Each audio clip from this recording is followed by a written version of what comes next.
தொடு புலனுணர்வு செயலாக்கம். இது தொடு புலனுணர்வின் மூலம் பெறப்படும் தகவல்களை நரம்பு மண்டலம் எவ்வாறு விளக்குகின்றது என்பதை குறிக்கின்றது. இதில் தோல், தசைகள் மற்றும் மூட்டுகளில் இருந்து வரும் அழுத்தம், அமைப்பு, வெப்பநிலை மற்றும் வலி போன்ற உணர்வுகள் அடங்கும். இது அன்றாட நடவடிக்கைகள், உடல் விழிப்புணர்வு மற்றும் உணர்ச்சி ஒழுங்குமுறை ஆகியவற்றில் முக்கிய பங்கு வகிக்கின்றது. இதன் முக்கிய அம்சங்களாக பதிவு, அதாவது ரெஜிஸ்ட்ரேஷன், பாகுபாடு, டிஸ்கிரிமினேஷன் மற்றும் பண்பேற்றம், மொடியுலேஷன் என்பன காணப்படும்.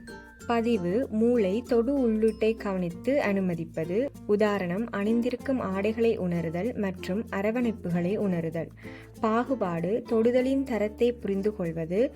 உதாரணம், மென்மையானது அல்லது கரடுமுரடானது, வெப்பம் அல்லது குளிர், கூர்மையானது அல்லது மந்தமானது.